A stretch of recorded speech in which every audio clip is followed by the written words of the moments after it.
حالانکہ قریب مخدوم نور سرور رحمت اللہ تعالیٰ علیہ مشہور ان کی کرامت ہے، لیکن میں اس کی طرف لمبا نہیں جاؤں گا، صرف اتنی بات ہے جب وہ پٹی پڑھتے تھے، پہلے زمانے میں پٹی ہوتی تھی لکڑی کی، اس پر قلم سے لکھتے تھے، استاد سکھاتے تھے۔ اب بات تو لمبی ہے لیکن مختصر یہ کہ وہ پٹی مٹانے کے لیے دریا کا قریب میں دریا پہ جاتے تھے۔ جب دریا پہ گئے تو اکیلے ایک مرتبہ رہ گئے، تو مدینے والے آقا اور صدیق سیدنا صدیق اکبر، سیدنا عمر فاروق، سیدنا عثمان غنی، سیدنا علی المرتضی تشریف لائے، اور وہ بچہ مخدوم نور سرور تھوڑا سا پریشان تھے، تو حضور صلی اللہ علیہ وسلم نے اپنا لعاب ان کے منہ میں ڈالا، پھر صدیق اکبر نے، پھر عمر فاروق نے، پھر عثمان غنی نے، پھر علی المرتضی نے، بڑی زور سے سبحان اللہ، ایسے نہیں سبحان اللہ۔ اب یہ بات کر کے میں پتہ ہے کیا بتانا چاہتا ہوں، یہ بتانا چاہتا ہوں کہ یہ جو ادھر دیکھیں یہ سمندر سے زیادہ ہے، آسمانوں زمینوں سے زیادہ بہت بڑی ہستی ہے، یہ ان بچوں کے سینے میں کیسے آتا ہے؟ تو یہ قرآن جب محبوب مدینے والے سرکار صلی اللہ علیہ وسلم کی نگاہیں ہوتی ہے تب یہ چیز بہت بڑی نعمت سینے میں آ جاتی ہے۔ بھلے یہ نہ دیکھے، بھلے تو کھا بھی نہ آیا ہو کبھی، بھلی ظاہر میں بھی کبھی حضور کی زیارت ملاقات نہ ہوئی ہو، لیکن یہ قرآن جو ہے یہ تب آ سکتا ہے جب رسول اللہ صلی اللہ علیہ وسلم کی نگاہیں کرم۔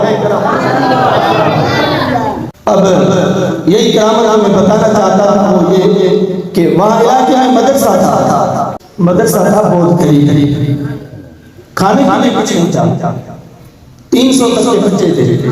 مخدوم نور سرور کا باپ جو تھا وہ بہت بڑا مالدار تھا، مولوی صاحب مدرسے والا چندہ لینے کے لیے آ گیا، باپ نے چندے کے لیے 1 ٹکا دے دیا یا چارہ یا 1 دے دیا اس زمانے کے حساب سے، اور وہ مخدوم نور سرور جو بیٹا تھا، جو ولی تھا، بچپن میں ولی تھا، وہ گود میں بیٹا تھا، توجہ ہے،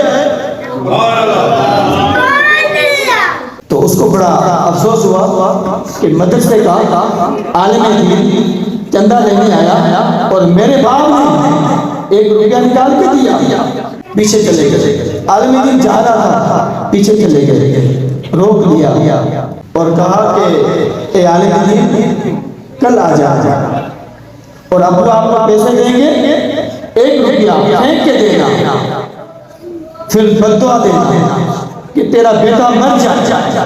یہ کون درس دے رہا ہے؟ خود اپنے لیے کہہ رہا ہے، میں چھوٹا بچہ ہوں، میں خود ہی گر جاؤں گا، تو بددعا دینا، میں خود ہی گر جاؤں گا، صحیح سمجھ آواز آ رہی ہے، میں خود ہی گر جاؤں گا، پھر میں نہیں اٹھوں گا، پھر میرا باپ مجھے کہے گا دعا کر، تو دعا نہیں کرنا، جتنے پیسے تجھے چاہیے اتنے لے کر بیٹھ میں دعا کرنا۔ سمجھ میں آ رہی ہے؟ اچھا دوسرا دن ہوا، عالم دین آگے چندہ لینے کے لیے، مخدوم نور سرور گود میں بیٹھے تھے، باپ کی گود میں، باپ نے کوئی روپیہ دیا، عالم دین نے پھینک دیا، کہا اٹھا، 1 روپیہ سے 300 طلبہ ہیں، 1 روپیہ کھائیں گے، لے، اور اللہ کرے گا تیرا بیٹا مر جائے۔ بیٹا گود میں بیٹھا تھا، وہ گر گیا، سارے مرید جتنے بھی بیٹھے تھے اٹھ کے آگے، کوئی پاؤں کوئی ہاتھ مل رہا ہے آگے پیچھے، لیکن وہ جو بچہ تھا بچپن میں ولی تھا وہ نہیں اٹھا۔ پھر اس صاحب نے کہا وہ عالم دین جو تو کہے میں دینے کے لیے تیار ہوں، لیکن میرے بیٹے کی دعا کر کے وہ زندہ ہو جائے۔ اب وہی عالم دین بن رہے ہو، اس عالم دین نے کہا 1 منٹ ٹھہر جا، میں اپنے طلباء کو بلا لوں۔ 350 بچے آئے اور اس بزرگ کے، اس امیر شخص کے بہت بڑے خزانے، گندم کے، چاول کے، کپڑے کے اور سون کے، چاندی کے بڑے بڑے خزانے تھے۔ بچوں نے اٹھانا شروع کر دیا، کافی سارا مال اٹھایا، کہا اب زندہ کر، اب دعا کر بچہ زندہ ہو جائے، 1 ہی بیٹا ہے، اکلوتا بیٹا تو اس عالم نے دعا کی یا اللہ اس بچے کو زندہ کر دے، پھر بھی نہیں اٹھا۔ یہ تو عجیب واقعہ ہو گیا۔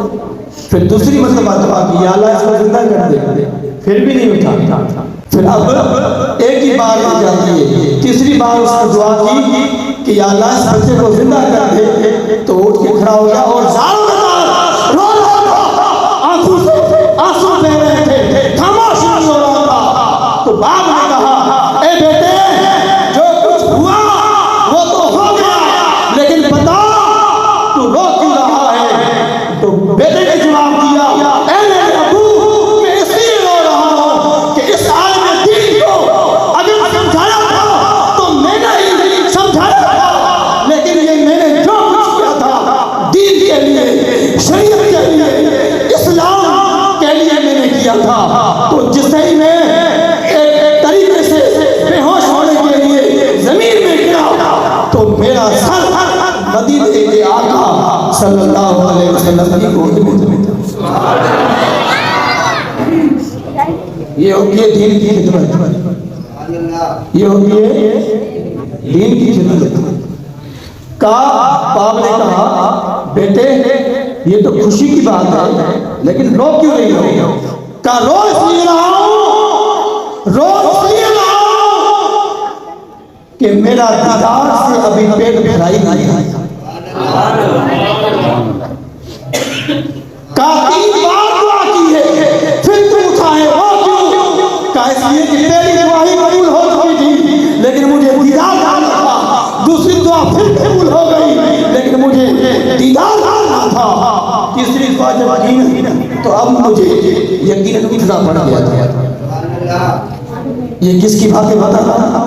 یہ دین کی، یہ اسلام کی۔ یہ جو بچے حافظ قرآن بن گئے، عالم دین بن گئے، ان کی یہ باتیں بتا رہا ہوں۔ ذرا نظر کریں چہرہ پہ نہ، حضور تشریف لائے نا تو دین کی تبلیغ ایک بندے کو جس میں پہنچائی ابو بکر، حضور نے ابو بکر کو دی، عمر کو دی، عثمان کو دی، علی کو دی، اب انہی ہستیوں نے آگے کام کیا۔ یہی ہے تو اب علامہ قبلہ مفتی رسول صاحب نے آپ تک یہ چیزیں پہنچائیں، اب اس ادارے کی خدمت کرنا آپ کا فرض ہے۔ ان الفاظ پر میں احترام کرتا ہوں، اللہ سے دعا ہے میرے جلد الفاظ قبول فرمائے۔